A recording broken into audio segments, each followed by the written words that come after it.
We have college football week 7. Yeah, we're already at the week 7 mark. It's absolutely crazy. And we're going to talk about it today. For some of you who's like, hey, it looks like this is on your Clemson channel. Some of you are like, maybe you're watching my new channel, another college football podcast. I'm simulcasting on both channels right now because, hey, I want everyone to know what I'm doing on the other channel. And for my Clemson fans who are like, hey, I'm just going to click out real quick, I just want to pause and just challenge you here. You need to know as much as you possibly can. Well, I say an overview of college football and what's actually going on with other football teams, because when you do that, just get an idea of it. You don't have to be a fan of another team. But when you get that in your head, you get into your head what other teams are doing, it makes you look at Clemson a little different. You're going to see some things. You're going to see some cracks in the hull of the ship, so to speak, that maybe at other times, well, you may overlook. And so I think it could be really good. Check that out. Also, if you love college football, I hope you'll go to the link below the video. Subscribe. It is free. Yeah, free. So what are you waiting for? If you haven't subscribed to my Clemson channel, hope you'll subscribe there as well. It's free, and I do appreciate it. So for my Clemson fans, this past weekend, Clemson beat North Carolina. They're 2-3, beat a bad football team. And you have Boston College coming up for this week 7 matchup. And who knew that by week 7, good grief, by week 5, we would be deflated.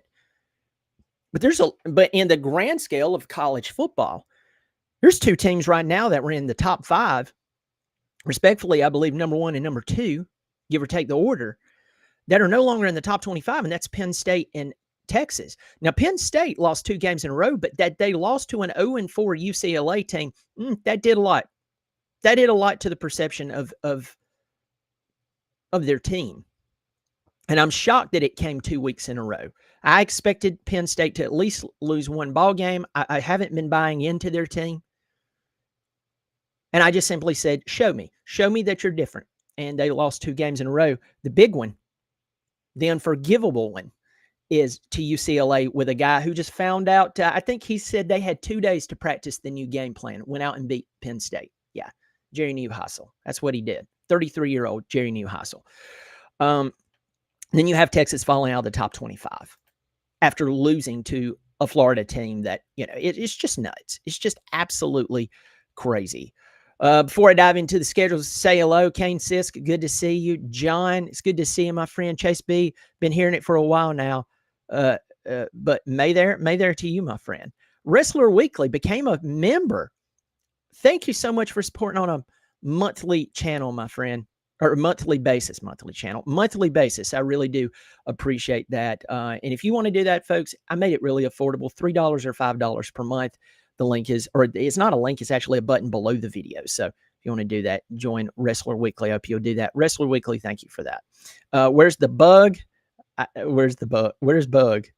I don't know what you're talking about. You got me. Franklin on the hot seat now, John Answer said. All right, so let's dive into the schedule. We're going to talk about some of the all of the important games. We're also going to talk about the unimportant games, and I'm going to be flying through this, okay? Now, first off, Friday night, we have a top 25 matchup between South Florida. He's 4-1 right now, going into North Texas. They're 5-0. Believe it or not, North Texas is a 1.5-point favorite going into this game. And for me, that says a lot about their team, how they've quietly got to 5-0. South Florida, they beat the crap out of Boise State. They did lose to Miami, but Miami's looking pretty solid right now.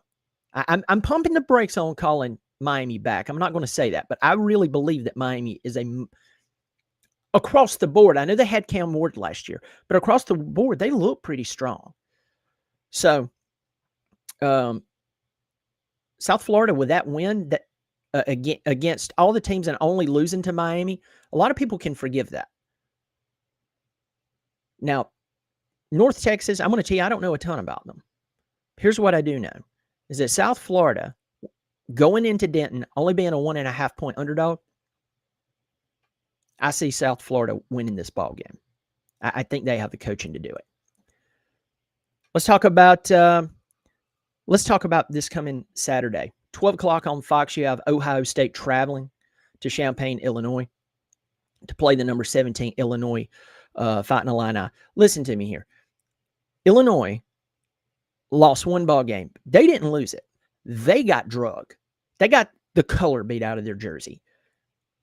And Bielema has done a solid job there. It's not an easy place to coach. Luke Altmaier's passed for 1,573 yards and 12 touchdowns. Ohio State's a 14.5-point favorite going into this game for a reason. Everyone saw them get drugged by Indiana. Now, there's games that I've seen leading up to this point of the season that we have these types of teams playing. One's like in the top 5 versus a top 20 team. And I've said, hey, I could see that number 17 team beating this top 5 team. But this is not one of those games. I think Ohio State has more than enough talent across the board to go in and cover this 14.5-point spread. Of course, the line's going to move. But I believe Ohio State takes this game because overall they have more of a total package going into this game. I'm not saying in the country. Going into this game, I believe Ohio State has just more power across the board. And I believe they'll take this game against the Fighting Illini. 12 o'clock kickoff, Columbia, Missouri, Alabama, number 8, 4-1, 2-0. Just beat, they're 2-0 in the conference. Just beat Vanderbilt, got some revenge. They're going into Missouri, 5-0, 1-0 in the conference. Folks, I'm going to tell you this. Missouri has quietly walked their way up to number 14 in the country. And Drinkwitz can coach. Now, we do need to step back and ask, who have they played? Central Arkansas, Kansas, they won by 11 there. Louisiana's terrible. They did beat South Carolina, but South Carolina is not the team they were last year. They lost a lot of players on the defense. In the preseason, I called that out. I said, hey, y'all are losing a lot on the defense, and I was told that I was crazy. Well, come to find out, the vast majority of the time, whoever is coaching for you that or not coaching for you, well, that matters. That does matter. But who's also playing for you and losing a bunch of starters on your defense probably is going to affect you. I heard that somewhere. It's written on a bathroom wall or something. Then you played UMass, beat the crap out of them. Now, what kind of makes me scratch my head is that Alabama is a 2.5-point favorite going into this game. So that line could move. It could mean absolutely nothing. Bama could go in, beat them by 3 touchdowns.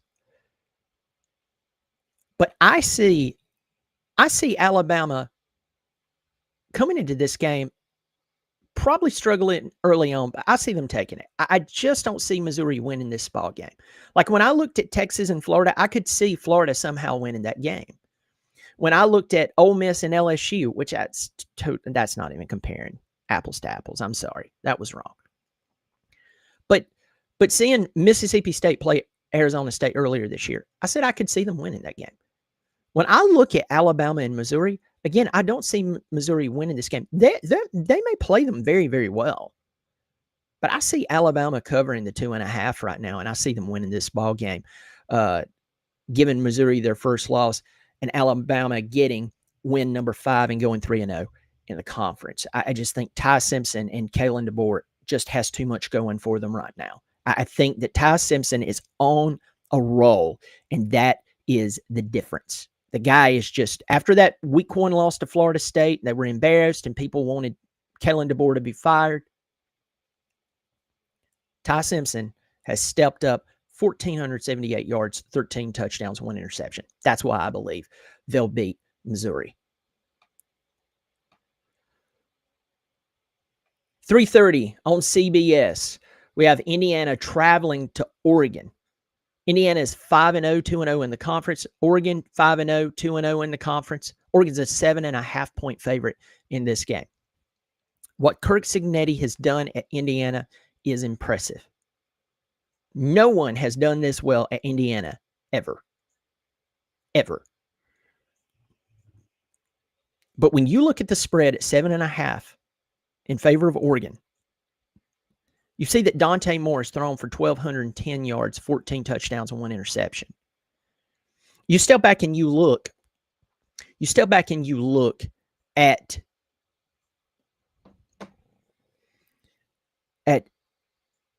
how the team looks as a whole and how they buy into Dan Lanning. He knows how to inspire them. He knows how to get them up for the game, right? It is so interesting to me that this guy is just, in fact, this is what I would say. If I were Clemson right now, I would step back and look at Dan Lanning and go, what is he doing out there? In the current college football climate, what is he doing? Sure, he has that Nike money, but that doesn't make him coach better. It gives him more resources, but we've seen people have resources at Oregon before and waste it or not perform. Dan Lanning can coach. And that's the difference in this ball game. I think that he has superior athletes playing for him at Oregon. And this is one of those games that Indiana is going to come in. Maybe they have a couple of good drives, but Oregon is going to outlast them. And I see them covering the 7.5 point. That's what I see at this point. I see Oregon taking this game and improving to 6-0 and truly making a statement that, yes, we are truly a top 5 team. As the season progresses and all these other teams wets the bed, Oregon has proven that, hey, we deserve to be there. We deserve a top 5 ranking versus, oh, we got here based on the logo on the side of our helmet in history, not based on this year. That team is really showing out. 3:30, we have the Red River rivalry. We have Oklahoma and Texas getting together in the Cotton Bowl. Now, this game is interesting for a few different reasons. You have Oklahoma 5-0, 1-0 in the SEC. You have Texas, who dropped all the way from number 9 out of the top 25 after losing to Florida. A lot of people says that was their first real test. Flip over to Oklahoma. Here I am. I'm a Clemson fan, so I love Brent Venables. He has his team rolling, but John Mateer is not playing. He's injured. And I don't think he's going to be playing anytime soon. Yeah, but I mean, I think I think that they are going to roll with Michael Hawkins Jr. I think they have to. Yeah, I'm looking at it now. John Mateer's not going to play in this ball game because of that injury. Now, I'll tell you this. If that guy was playing, and he's not, but if he was, Oklahoma would be the favorite in this game. Coming into this game, Texas is a 2.5 point favorite, which basically means anyone can win. Now, you have Michael Hawkins Jr. No one's really expecting too much from him. Arch Manning has been the one we've been hearing about for years now. Years. And he just suffered a loss, and people are starting to turn on him. And his last name put a burden on his shoulders that most people can't carry. And I said in the preseason that if this guy did not perform perfect, people were going to say he was a bust. At the same time, two things or multiple things can be true at the same time. He needed time to prove that he actually could lead at this level. And so all of this hype around him has worked against him. Again, Texas is a 2.5 point favorite. I'm going to tell you this. I've watched Texas play, and I know this is a big rivalry game, but I just don't buy into them. They lost a lot on the offense, and they had a solid amount of experienced talent returning on the defense.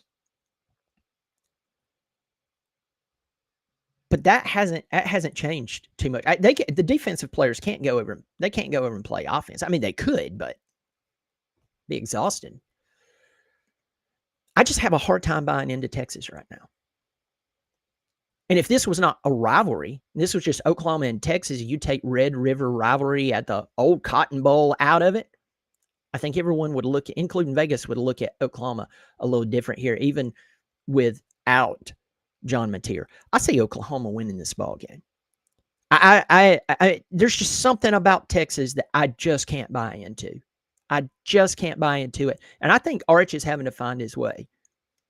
And trying to find your way in a rivalry game like this, it never pans out that well. So that's where I'm at this point with that. Get in here and say hello to a few people. We got Chase B, Travis Hammer. It's good to see you, buddy. Thanks for sending over that funny clip. He sent me a hilarious clip of a football team. It was really bad though. Alex Patterson, Christopher Wilson, good to see you. We got Tiger Fan 24. Let me see. Big Load, 3 years at Texas and ain't learned or developed. So a lot of people in here weighing in. Let's get back to it. We have Virginia Tech at Georgia Tech. Virginia Tech's 2-4. They fired their coach. They're 1-1 in the ACC, believe it or not. Playing 5-0 Georgia Tech, 3:30 on the ACC network in Atlanta. Georgia Tech's 14.5-point favorite. We know why. Haynes King, obviously he's the leading passer on the team because he's quarterback and stuff. But he's the leading rusher for the team. 73 carries, 380 yards, and 7 touchdowns. And unless something's happened to Jamal Haynes, and I don't know about it, which is very possible, they have him. And I just see Georgia Tech covering the 14.5 points because Virginia Tech's just not good. Those days of Michael Vick running around, and even later on, the Tyrod Taylor years were good, but they were not the Vick years. Now, a lot of people like to mix that up and stuff. Justin Fuente, I believe he had one good year, right off the top of my head. And if I have to think too hard about it, that means the others that was even close probably were not that good. That's one way to measure it. Georgia Tech, just as a whole, has so much more going for them. Brent Key knows how to coach. He knows how to get what he needs to get out of this team. And folks, I'm just going to tell you straight up, I don't see Virginia Tech standing a chance. So between the Techs, yes, Tech's going to win, but it's going to be Georgia Tech taking this game in Atlanta. 3:30, NC State travels to Notre Dame. 3:30 p.m. Folks, I'm going to tell you this. Notre Dame's a 21.5-point favorite. That sounds about right. NC State, though they're 4-2, I'm really not buying into them. I think that this team is a team that is living just game by game. I really don't see them being dominant. They do have one good win, and that was against Virginia.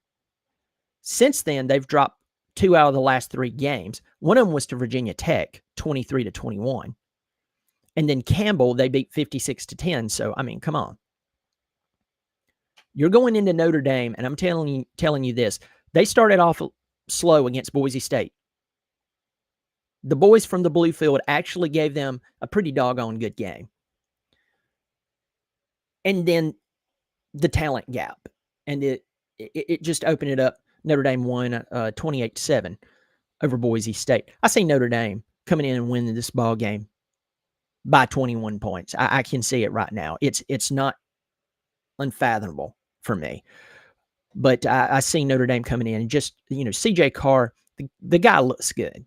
The guy looks good. There's things that he's having to learn because, he is the starter and he has never been the starter at Notre Dame. So, of course, you're going to have moments that, doesn't work in your favor. With that said, I think the guy's doing a really good job. Of course, Jeremiah Love, you have him there. And I just see them winning this ball game pretty handily. Let's go to Arkansas, traveling to Tennessee. This is a very interesting game. Of course, this game's 4:15 on the SEC network, and Tennessee is a 12.5-point favorite. Last year, Arkansas beat Tennessee, one of the few blemishes that they had. And Arkansas, they fired their head coach. They fired Sam Pittman. And now Bobby Petrino is rewinding it at Arkansas. He was the offensive coordinator. Now he's running things. He's the interim head coach. Also, Arkansas is coming off of a bye. So the last game they played was with Sam Pittman. They got the crap beat out of them, 56-13, right off the top of my head, to Notre Dame. Tennessee comes into this game, and it's very interesting because the last game they played was, I believe it was double overtime with Mississippi State. So they're both coming off of a bye. This is a game for me. I look at Tennessee and I go, you can't lose this game, can you? I mean, you're a 12.5-point favorite. You're going to be in Knoxville. Rocky Top's going to be playing every 15 seconds. You can't lose this game, can you? Aguilar overall has done a really good job, 1,459 yards, 13 touchdowns, 5 interceptions. And Chris Brazzell is one of the most electrifying, dominant wide receivers in all of college football. 31 receptions, 531, 7 touchdowns. This guy looks NFL ready right now. He's huge too. But you have Arkansas coming in with an interim head coach, no matter who he is, but that really does stir the pot a little bit. And then you're both coming off of a bye. You just scraped by against a much improved Mississippi State team. Folks, if you look at Mississippi State and you see that they lost their last 2 games, sure, Texas A&M kicked them in the head. But they are much improved. They only won 2 games last year. They're at 4-2 right now. Have a better record than my Clemson Tigers. The key to this game is focus for Tennessee. This is not an amazing game. This is a game that Bobby Petrino was set over in the corner, kind of with the lights down low, kind of rubbing his hands going, no one expects me to win this game. So even if they play close with Tennessee and Tennessee wins, people are going to be looking at Tennessee going, what's wrong with you? That's exactly where Bobby Petrino wants them.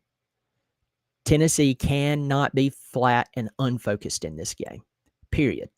Or else Arkansas can do it and would love to do it. Absolutely love to do it. I see Tennessee taking this game. I just think overall they have too much talent, and I think that Heupel is paying attention to this game, especially after last year, and he's not going to take it. He's not going to take it lightly. But I will throw an asterisk beside my own statement. If, small word, massive, life-changing implications. If Tennessee comes in and they are unfocused, I've said this like 3 times now, because it's just something sticking in my head. This is going to have to be a problem that Heupel addresses, because it happens from time to time with them. With all the really good things that Heupel's done, there is a problem with them getting their heads somewhere else when it should be in the game. But I see Tennessee winning the game. We have Florida traveling to Texas A&M, 7 o'clock on ESPN. Texas A&M's a 7.5-point favorite, coming off of an incredible, strong win against a much improved Mississippi State team. Now, A&M's a 7.5-point favorite. They're 5-0, 2-0 in the conference. Florida 2-3, just beat Texas, knocked them out of the top 25 from the number 9 position. Florida needs this game bad. Florida needs this game bad. Billy Napier needs this game bad. This is not a memorable or an incredible game for Texas A&M. You see the Florida Gator symbol. You think of the Urban Meyer years. You even think of the Dan Mullen years. And if you're old enough, you obviously think of Steve Smurrier. This is not that team. And A&M's better than Texas. I just think that Marcel Reed is doing just enough of the right things, and his ability to run is unbelievable. He's thrown for 1,256 yards, 11 touchdowns, 3 interceptions, right? So you tell me why this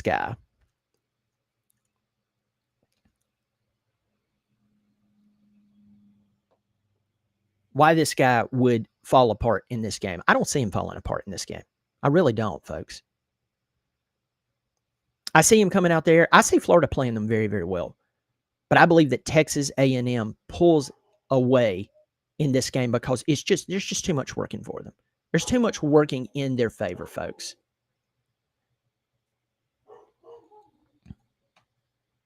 Last game I'm going to preview. There's a lot of other games to play. South Carolina and LSU. LSU's a 9.5-point favorite. This is 7:45 on the SEC network. South Carolina comes into this game 3-2, 1-2 in the SEC. LSU 4-1, 1-1 in the SEC. And they're coming off of a bye. They lost to Ole Miss. Last year, this was a controversial game because there was some calls that went against South Carolina. Obviously, I'm no Gamecock. I'm, in fact, quite the opposite. I'm a Clemson Tiger fan. And the truth is that South Carolina was supposed to be much better this year, and everyone continued to overlook how many defensive players they lost off of that defense. Everyone talked about Sellers and Dylan Stewart, and I get it, but that defense had a lot of talented guys on it, a ton of talented guys. And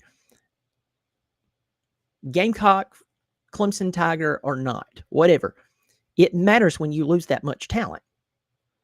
It does. And everyone overlooked it because they were looking at Lenora Sellers. Last time I checked, he doesn't play defense. Now, LSU, I'm not bought into them 100% at all.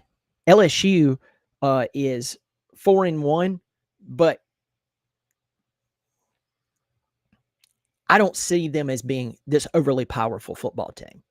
I had the question all season, what's going to happen when LSU has to play an offense that will not go into its shell? Well, we saw that with Ole Miss, and Ole Miss beat them with a backup quarterback who was playing D2 football last year. LSU is an 8.5-point favorite in this game. Last year was last year. This year, is yes this year. I see LSU taking this ball game. I see them beating South Carolina. I see actually maybe a little more hard-fought game than 8.5 points. I'm going to take the under on the 8.5. I see LSU beating them just because South Carolina's defense and their blocking, their offensive line is not blocking. And I just see, you know what? I changed my mind. I'm going to take the over with LSU over the 8.5 right now. So I see LSU winning the game. Well, folks, that's it.